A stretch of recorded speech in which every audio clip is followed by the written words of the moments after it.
Hey Kings of Dragons ranking 551, and today we're going to talk about the doppelgangers in TVDU.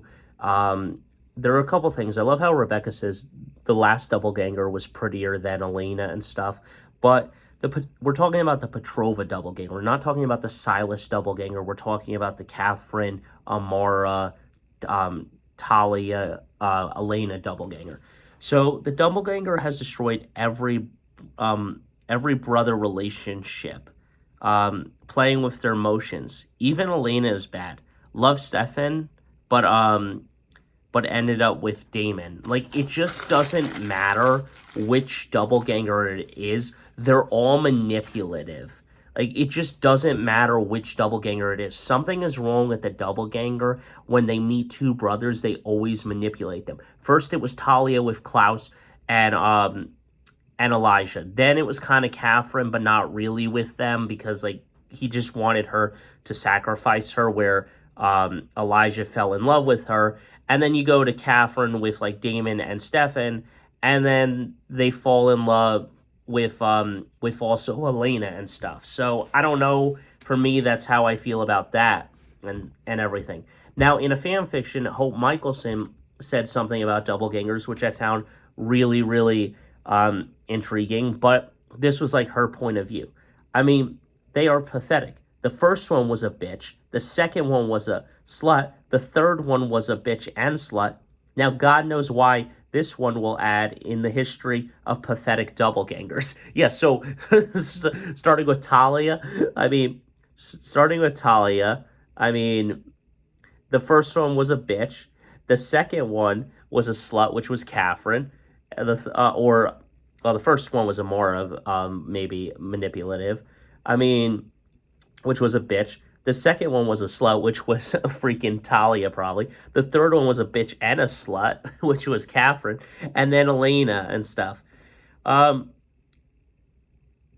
then, like, this is another thing I hate to add, but, like, always ruining plans, mostly Elena, because her stupid humanity put her or put herself in harm's way. Like, that has nothing to do with it fully, but this whole entire doppelganger bullshit that happened in the whole entire TVDU stuff was ridiculous because they were all bad. And I really do think that Hope does have a great sense of it. The first one, I hate to say it again, but the first one, a bitch. The second one, a slut. The third one, a bitch and a slut. And then what this one will add in the history of pathetic doppelgangers. I mean, now God knows what this will add in the history of pathetic doppelgangers, because they're all pathetic. And literally, it's true. It doesn't matter what the doppelganger is. They're always manipulating the brothers and stuff.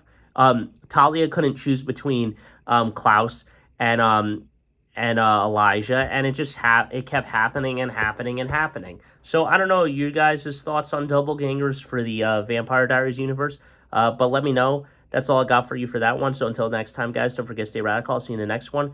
But personally, I think I hate doppelgangers, and they can go die in a hole and go fuck themselves for all I care, because they're just a bunch of manipulative little tiny bitches.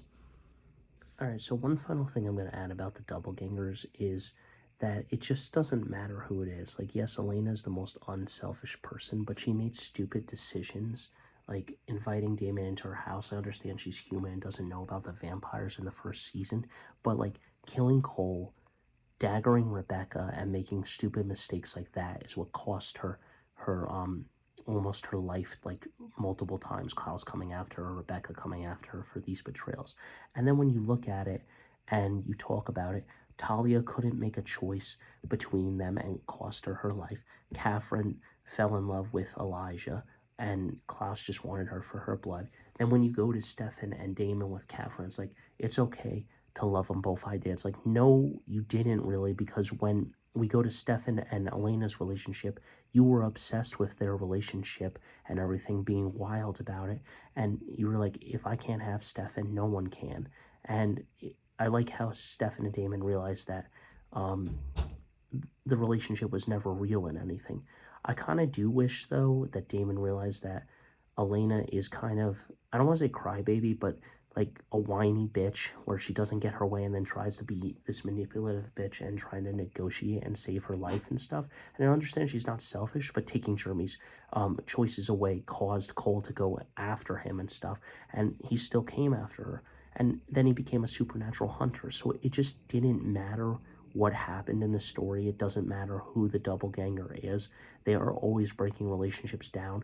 You know, the switch up from Stefan to Damon baffles me on how that happened and everything, because Stefan was like the better person. He got Klaus out of Mystic Falls and stuff, but it's still wild for all that shit happening and stuff. And ultimately, I just think that it's stupid.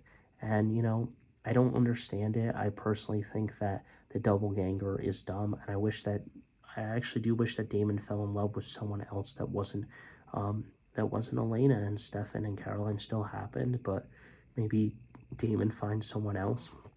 Maybe Damon and Bonnie or someone else, you know, maybe Stefan and Valerie happen or something along the lines of that, and Damon and Caroline rekindle a relationship or something. I don't know. Something different and stuff.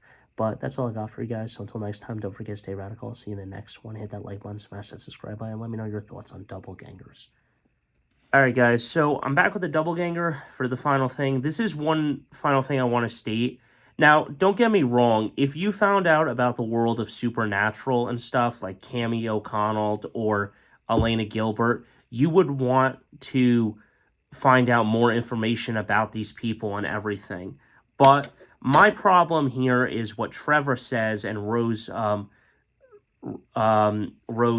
say when they capture her in season 1 to give her to Elijah.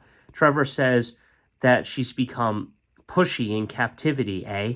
And he says, "What do you want? What do you want to know, Doublelicious?" And basically, she asks, "Who were you running from?" And he basically explains the originals. And it's like, they just said this. Why are you asking that again and stuff? Like, I get the stupidity of the dumb writing sometimes, but at the same time, I understand where you would be curious and want to know more about the originals and more about every single one. And Elijah basically told the story and stuff. But it makes more sense for Cammy because she's around the world of the supernatural a little bit more. You know, Mystic Falls, yes, has supernatural, but New Orleans is more based off supernatural because there are real witches, there are real werewolves, and there are real vampires in that dynamic. So that's where all of that comes into play. Whereas in Mystic Falls is completely a different story, vice versa and stuff. But my point is that, yeah, Elena is kind of a pushy character in my book. And honestly, when she turned off her humanity, she basically just became another Catherine. There wasn't anything different with her and stuff. And I know a lot of you are going to be like, oh, that's not true. That's BS. And I'm just going to be like, no, it's really not. And really, that's all I got for you guys. So until next time, don't forget to stay radical. See you in the next one. Hit that like button, smash that subscribe button. But let me know your thoughts on the doppelganger because, frankly, I just think they're all manipulative and too greedy and demanding and always wanting something and trying to find answers. Dude, the person's older than you and more powerful than you. If you didn't have plot armor, you would have been dead in the first 50 seconds of the episode and stuff. But that's all I got for you.